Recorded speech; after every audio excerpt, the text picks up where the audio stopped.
गलती किसी दूसरे की नहीं होती है, गलती अपनी होती है।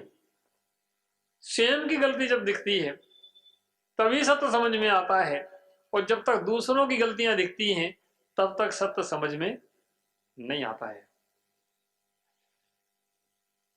जो बोलता नहीं है लोग उससे सुनना चाहते हैं, और जो बोलते हैं क्यों भाई संजय भाई, कोई ज्यादा बोलने वाला व्यक्ति हो उसकी सुनते हो क्या है? काटो। ओ, मुझे लगता है ऐसा तो कुछ नहीं है। अरे नहीं महाराज, कैसी बात कर रहे हो आप? हाँ ठीक है, मैं जानता हूं आप लोग मुख से कहें ना कहें, आपके हृदय में परिवर्तन जरूर होता है। हृदय में एक भाव बनता है कि जो कहा जा रहा है वह सत्य कहा जा रहा है, जो सुनाया जा रहा है वह सत्य सुनाया जा रहा है। इसी सत्य से मेरे अंदर के सत्य प्रकट होगा, इसी सत्य से मेरा अंदर का सत्य प्रकट होना है। जब तक ये सत्य नहीं समझा जाएगा, जब तक ये सत्य पर नहीं चलाया जाएगा, तब तक मेरे अंदर का सत्य प्रकट नहीं होगा। वही सत्य है, वही सत्य है जो कभी विनाश को प्राप्त नहीं होता है, वही सत्य है जो कभी नष्ट नहीं होता है। जो नष्ट होता है वह सत्य नहीं होता है, जो नष्ट होना है वह सत्य नहीं है। जो सुना जा रहा है, बार बार सुनाया जा रहा है, वह सब नष्ट होना है, कुछ भी बचना नहीं है। जितना मेरे द्वारा किया जा रहा है वह सब किया कराया सब नष्ट होना है। ओ, फिर भी मेरी प्रीति, मेरी बुद्धि, मेरा विवेक कहाँ लगाए? उसी असत्य में। ओ संजय भाई, दुकान पर बैठते बैठते कितने साल हो गए हैं? 35 साल हो गए। तुम्हारे पिताजी भी कुछ करते होंगे, ट्रांसपोर्ट काम करते थे, और पिताजी के पिताजी वो भी कुछ करते होंगे हैं? हाँ, और पिताजी के पिताजी के पिताजी वो भी कुछ करते ही होंगे ना, यानी व्यापार, बिजनेस, सर्विस कुछ तो किया होगा उन्होंने। और पिताजी के पिताजी के पिताजी के पिताजी के पिताजी के पिताजी वो भी कुछ करते होंगे। आपके यहाँ ये धन कमाने की परंपरा पीढ़ियों से चली आ रही है, और हर व्यक्ति धन कमाने के पीछे लगा है। सबने धन कमाया तो तुम बहुत माल होगा तुम्हारे पास।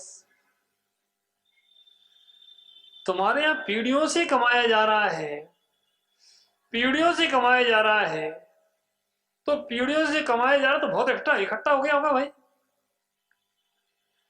बताना नहीं सबके सामने, अकेले में बता देना। ओ संजय भाई सोच रहा है महाराज कैसी बात कर रहे हो, अगर रखा होता कमाया तो हम क्यों कमाते। ओ ये पता है, इतना प्रतिबोध हमें है कि कितना कमाया गया है फिर भी संग्रह नहीं हो पाया है, कितना इकट्ठा किया गया है, कितना प्रयास किया गया है। मेरे पीढ़ियों में वह काम चलता रहा है, पीढ़ियां की पीढ़ियां गुजर गई, संग्रह करते करते पीढ़ियां की पीढ़ियां गुजर गई। कितने पीढ़ियों ने संग्रह किया है, कितने पीढ़ियों ने परिश्रम किया है। दादा परदादा, कितने दादा परदादा गुजर गए और सबने प्रयास किया है, और तब भी प्रयास अभी वही का वही है।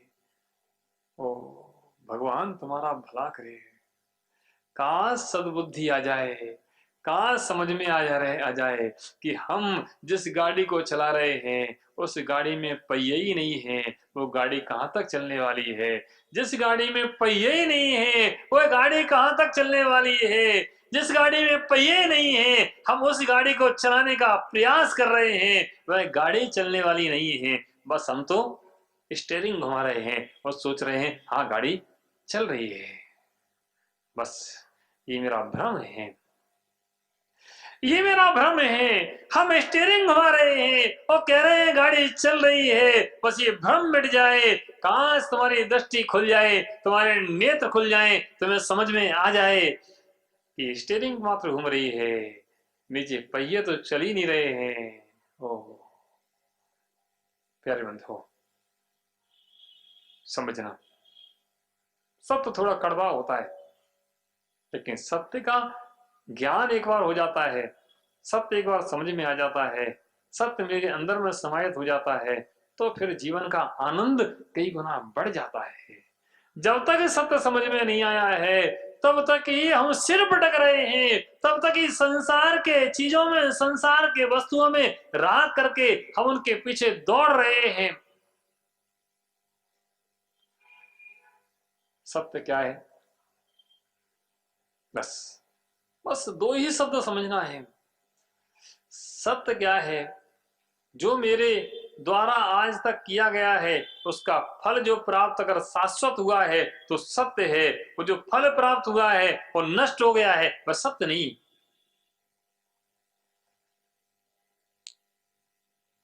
कभी कभी लगता है, देखो एक व्यक्ति कितने मुखौटे बदलता है, कितने मुखौटे बदलता है, और अपने जीवन काल में ही कितने मुखौटे बदल करके अपना जीवन यापन करता है। सब समझता है लेकिन फिर भी ना समझ बन करके रहता है। ओ अरविंद जी, ये हमारे पीछे अग्रवाल भाई बैठे हैं, क्या नाम है इनका? राजकुमार आत्माराम।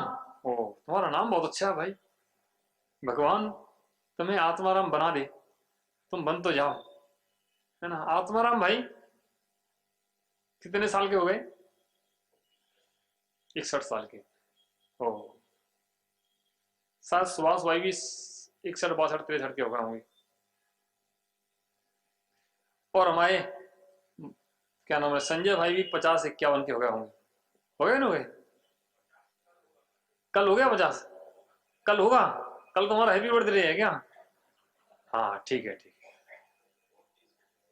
अच्छा अच्छा भाई, आत्माराम भाई तुम्हारा नाम बहुत अच्छा है और तुम 61 साल के हो गए। 61 साल में कितने साल हो गए? 61 के 63 हो गए। अच्छा 63 साल के हो गए आत्माराम भाई, तुम्हारे पास कोई 35 40 साल पुराना फोटो रखा तुम्हारा क्या है? कल उसको लेके आना, 4 6 फोटो ले आना जो 35 साल पुराना, 40 साल पुराना हो, और जो 20 साल पुराना हो, कोई 25 साल पुराना हो, ऐसे 4 4 फोटो लेना। और यहां नहीं लाओ तो कोई बात नहीं, तुम एक काम करना, एक बड़ी सीट पर उसको लगाना और दर्पण या टंगा हो उस दर्पण के बगल में उन फोटो को लगाना और फिर देखना कि कैसा लग रहा है। देखना, ये आत्माराम से नहीं कह रहे हैं, सबसे कह रहे हैं, उनको तो माध्यम है। फिर उन फोटोओं को देखना कि तुम 40 साल पहले कैसे लगते थे, 35 साल पहले कैसे लगते थे, 30 साल पहले कैसे लगते थे, क्या शरीर था, कैसी बॉडी थी, कैसा रंग था, कैसा रूप था, कैसी डिजाइन थी, कैसी मूछें थी, कैसा कलर क्या था, देखना। और फिर अध्ययन करना कि हमने अपने जीवन काल में कितने मुखौटे बदले हैं। मुझे पता नहीं है, मैं अनजान बना हूं, कितने मुखौटे बदले हैं और अपने आप को बेवकूफ बनाया है, अपने आप को ही बनाया है। दुनिया को बनाते रहे लेकिन दुनिया नहीं बनी, तुम बन गए। कहां से इतना समझ में आ जाए कि मैं समझ रहा हूं कि मैं दुनिया को बना रहा हूं, दुनिया नहीं बन रही है, तुम बन रहे हो, तुम ही अपने आप से बनाए जा रहे हो। कहां से इतना बोध हो जाए, इतना प्रबोध हो जाए, बस यही समय दर्शन की परिभाषा इतने दिन से चल रही है, समझ में आ जाए कि मैं बनाने लगा हूं, दुनिया को बनाना चाहता हूं, लेकिन दुनिया नहीं बन रही है, मैं ही बन रहा हूं। ये बनने का अर्थ थोड़ा समझ लेना क्या है। तो एक शब्द के कई अर्थ होते हैं। नहीं कहा हाँ बन रहा है तो अच्छी बात है, वो बनना नहीं, वो बिगड़ना है। मैं दुनिया को बेवकूफ बनाने में लगा हूं, मैं स्वयं बेवकूफ बन रहा हूं। प्यारे बंधुओं, बस यही समझ में आ जाए, यही प्रतिबोध आ जाए, जब जागो तभी सवेरा। आज समझ में आ जाए कि दुनिया क्या है, ये गोल मटोल है, समझ में नहीं आता है कि कहां से देखें और कैसी होगी। कुछ नहीं है, जैसा लड्डू गोल होता है ऐसा दुनिया गोल है। और जीरो कैसा होता है, शून्य कैसा होता है, वो भी गोल होता है। इसका मतलब जितना गोल है वो सब शून्य है, जितना गोल है वह सब शून्य है। और जो निजात्मा है वह गोल नहीं है, इतना ध्यान रखना, वह गोल नहीं है। सब गोल है और सब गोल है, लेकिन जो गोल नहीं है, जो गोल नहीं है, खेल खेलते ना, वो कौन सा होता है, गेंद को उसमें अंदर गोल में करते हैं, क्या बोलते उसको, है? क्या बोलते? अरे गेंद जैसे हॉकी से ले जाते हैं और क्या बोलते हैं, हॉकी टूर्नामेंट, जो अंदर चला जाए, अंदर चला जाए तो क्या होता है। ओ, कितना रहस्य भरा है।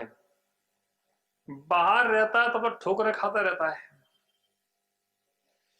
बाहर रहता है तो ठोकरें खाता रहता है, कोई इधर से मारता है, कोई उधर से मारता है। जो अंदर चला जाता फिर कोई नहीं मारता है। ओह, इतना ही समझ में आ जाए, जब तक बाहर रहोगे तब तक ठोकरें खाते रहोगे। तुम जहां बाहर देखना चाहते हो, जहां जानना चाहते हो, ये सत्य है, ये सत्य है, ठोकरें खाने में तुम्हें आनंद आ रहा है। बच्चे सुना रहे हैं, पत्नी सुना रही है, बहुएं सुना रही हैं, और सबकी सुनकर भी क्या विश्वास भाई, ऐसा होता क्या, क्या अनुभव है आपका? हाँ महाराज सत्य है, लेकिन तुम लोग बड़े बेशरम हो। कोई कितना भी कह दे, पत्नी गाली दे दे, बच्चे कितना भी गाली दे दें, कितना भी बुरा कह दें, तुम्हें रंच मात्र भी बुरा नहीं लगता है कि हाँ कोई बात नहीं, बच्चे ही तो है? हाँ बच्चे ही तो हैं। ओ, है? क्या बोला जाए, अपने ही तो हैं। ओ,